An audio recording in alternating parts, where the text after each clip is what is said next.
Good afternoon, everyone. This is Monday, September 18th, and I want to welcome you in for this lunchtime Feed Your Soul Lunch and Let Go.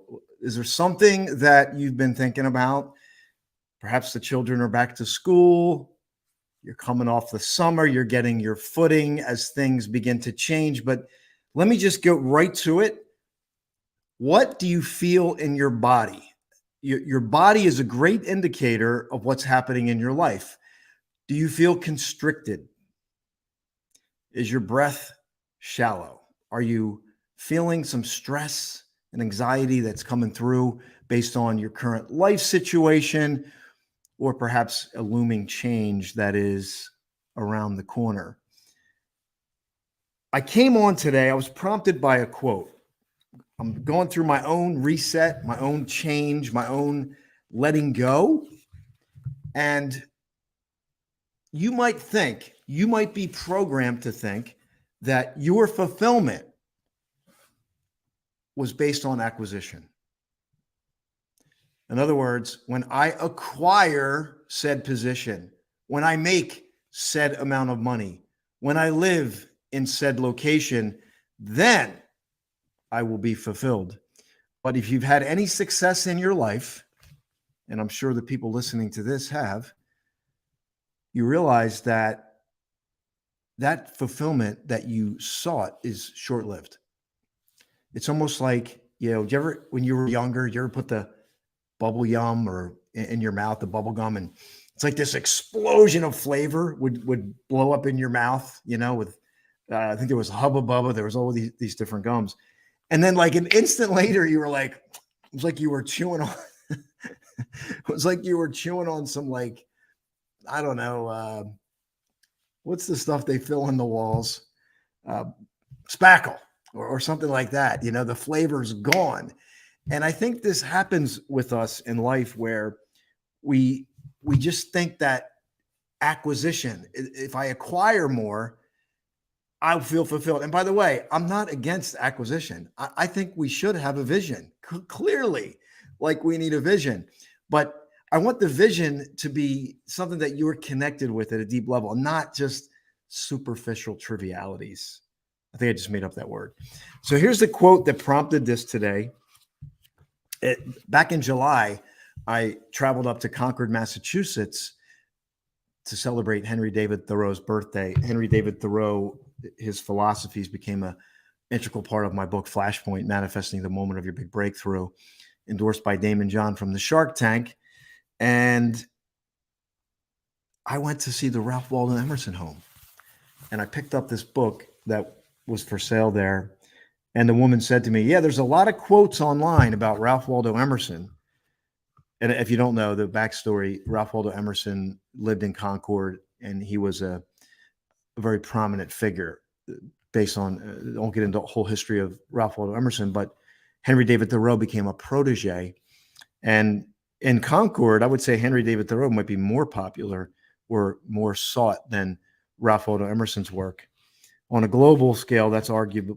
We can argue what that looks like. But the point is, I was in the Ralph Waldo Emerson home, and this quote is what came through, and I really, really loved it. You've heard this before. Nothing great is ever achieved without enthusiasm.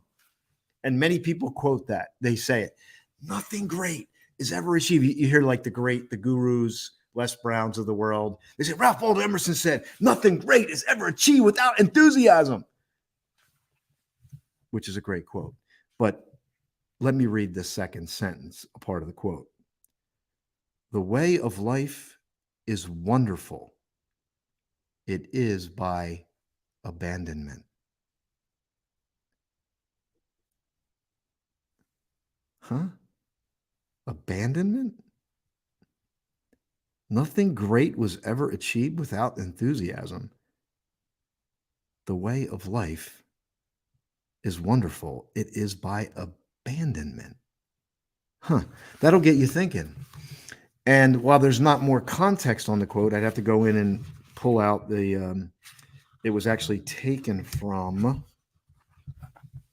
go back here. It was taken from The Circles, Essays, first series, 1841, Ralph Waldo Emerson. I would venture to say that the ability to let go to what is holding us back is liberating. And you know what's crazy? Your nervous system feels it instantly when you do it. Because if you are doing something, and the questions I wrote down, I actually have them written over here on the whiteboard. Is my soul being fed? Is your soul being fed in your current endeavor? Is my heart nourishing and being nourished? And your nervous system knows the difference. Because right now, as you're listening to this, you either are operating from a stress paradigm or you're feeling light. Liberation equals light, and liberation is experienced through the art of letting go. So I read the Ralph Waldo Emerson quote, "Nothing great was ever achieved without enthusiasm. However, the way of life is wonderful. It is by abandonment." He's speaking directly to letting go. And then here, what do I have? I know I have something for you here. This is by the great, hi, DJ, welcome. This is by the great poet Rumi. What can I say to someone so curled up with wanting, so constricted by his love? Break your pitcher against a rock. We don't need any longer to haul pieces of the ocean around. We must drown away from heroism and descriptions of heroism. Like a pure spirit lying down, pulling its body over it like a bride, her husband for a cover to keep her warm.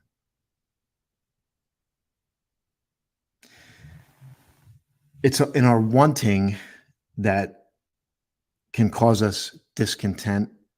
It's in our longing. And so can we have the vision of what we want and also let go?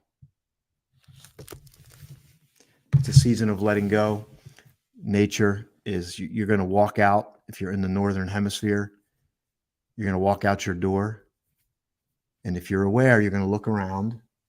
You're going to look at the trees. You're going to look at the sky. You're going to notice that the sun is at a different trajectory. You're going to notice that the leaves have turned a different shade of green even before they change to that orange, yellow, and reds and the cornucopia color that we're going to see. And I just want you to look up and think about, what is it that you need to let go of in preparation for this season? There's 105 days left in this year. 105 days remaining. You have a gold, yellow, red, orange opportunity to let go. Your great fulfillment at this stage in life may come in direct proportion to what you're willing to let go of. And if you think about letting go,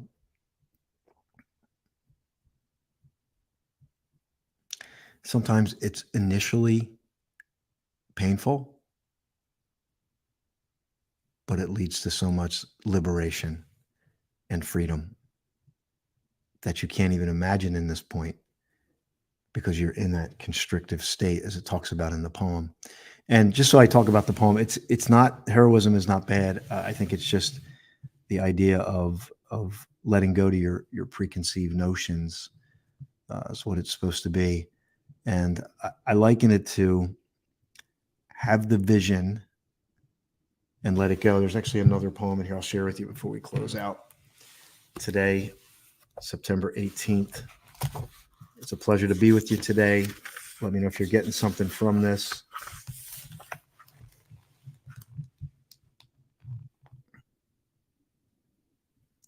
Listen to your essential self, the friend. When you feel longing, be patient and also prudent, moderate with eating and drinking. Be like a mountain in the wind. Do you notice how it moves? There are sweet illusions that arrive to lure you away. So I'm going to stop because this is a deep poetry here. But I think when you talk about listen to your essential self, listen inside, not inside, inside. There's a message there that will change your life, but be patient. So when you feel the longing could come from what's happening up here in your wants. And most of people that will get this, thought, stimulus, response. But when you have the stimulus and you can abandon it and let it go, that's the way to listen deeper. And when it whispers, you'll know it when you hear it. My name's Austin. I want to invite you to get free, stay present, move forward, feed your soul, and determine what you need to let go of so you can live your best life. I'm glad you were here. Have a fantastic Monday, and we'll be back at you real soon.